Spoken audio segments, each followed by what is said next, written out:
Hey you guys, welcome back to my channel. I was just editing this video and I realized that I didn't have an intro. I know in my last video I didn't do an intro, I just jumped right in, and I was thinking that I would do the same with this one, but I don't know, it felt a little informal, I guess. So hi, I'm Shakeila. I make videos about fashion. But yes, like I was saying before I was interrupted, I just wanted to do a little intro, say hi, my name is Shakeila. I make sewing videos and whatnot. So without further ado, let's just get into the Princess Ballerina dress.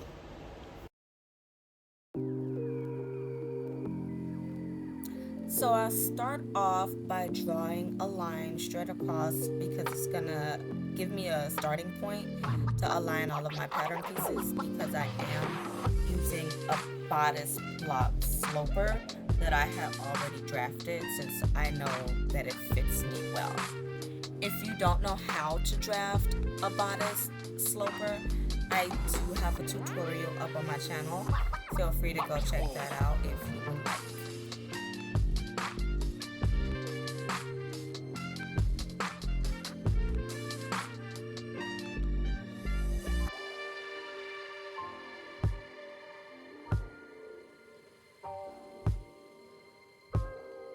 I'm gonna trace around all of my pattern pieces so that I can create my new neckline and hemline without having to alter my original pattern.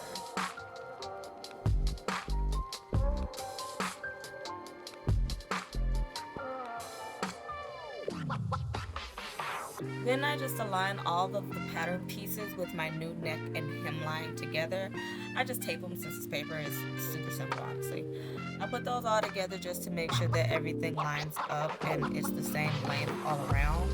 And then I can, go ahead and transfer this paper pattern onto my muslin fabric so that I can make my first mock-up.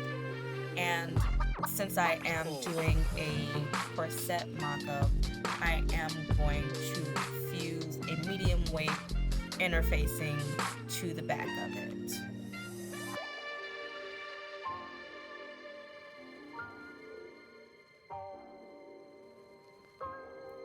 Pin your fabric in place so that it'll keep it from shifting around while you cut it, and then just go grab your scissors and get straight to it.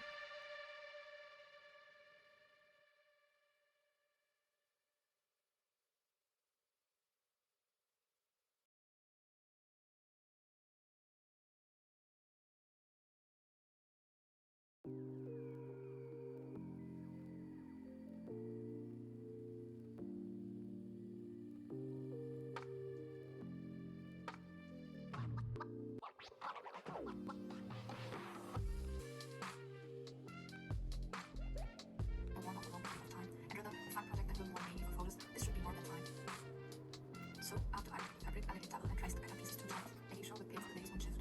I decided to postpone the cutting until after all the bonding channels were sewn onto it, so this was the next step then. So now the bonding channels are also very easy.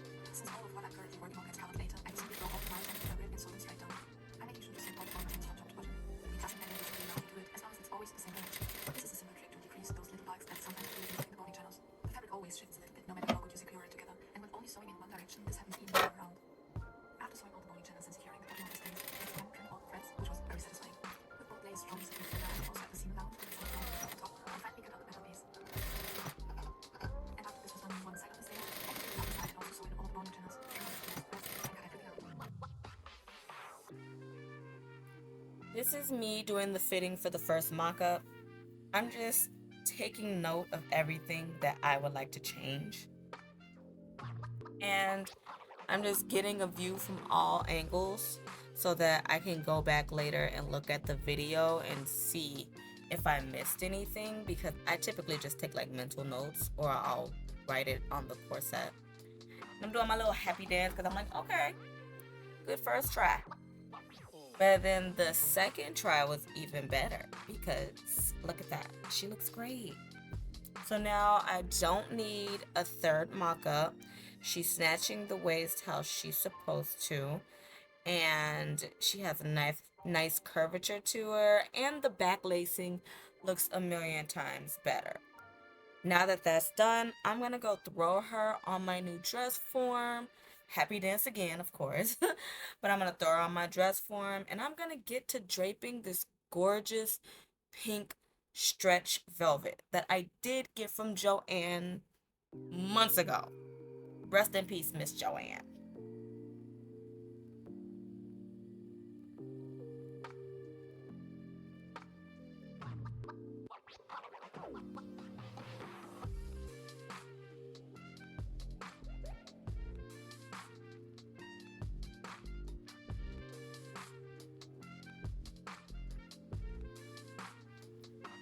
I don't know what it is about pink fabric lately, but I have made several outfits and pieces in pink. It's like I'm living for the pink right now, and it's a pastel baby pink. Oh my god, I love it.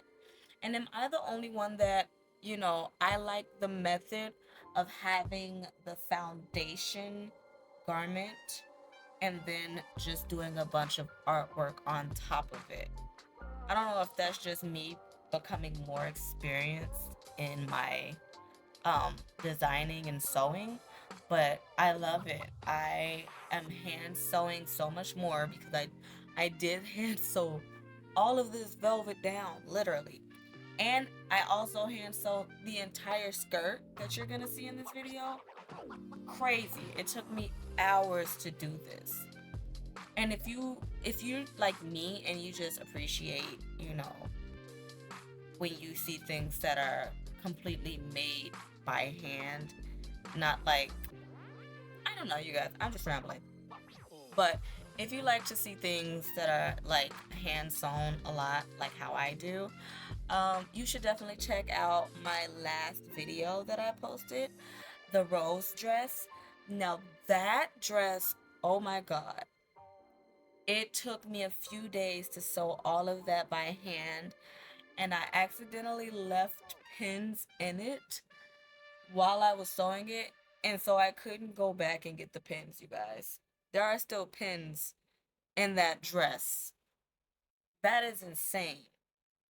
I was running like off.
that I know needs to be done. It needs.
Enjoy. I think. Well, we're at the end now, so tell me what you think about it at least.